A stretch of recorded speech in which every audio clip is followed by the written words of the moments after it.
Wel, dwi yn Strasbwrg yr wythnos hon lle mae Senedd Ewrop yn eistedd, ond mae'r holl sylw wrth gwrs wedi bod yn San Steffan a gyda cyntaf o ddeddfwriaeth sy'n mynd trwyddo i galluogi Prydain i adael yr Undeb Ewropeaidd.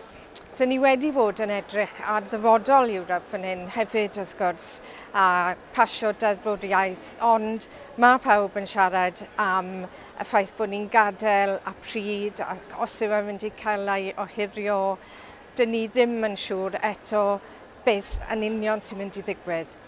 Ond un peth sydd yn siŵr yw bod Llywodraeth Prydain yn trio cymryd drosodd a cadw pwerau dyle fod yng Nghymru. Pwerau dyn ni wedi pleidleisio drostyn nhw yng Nghymru pan gaethon ni'r bleidlais a ddatganoli. Ac gyda'r cynulliad dyle'r pwerau yn ei fod, a dyna pam mae rhaid i ni gadw i godi llais, i fynegu pryder a gwrthwynebu'r ffaith bod Llywodraeth Prydain yn cymryd pwerau i ffwrdd o Gymru.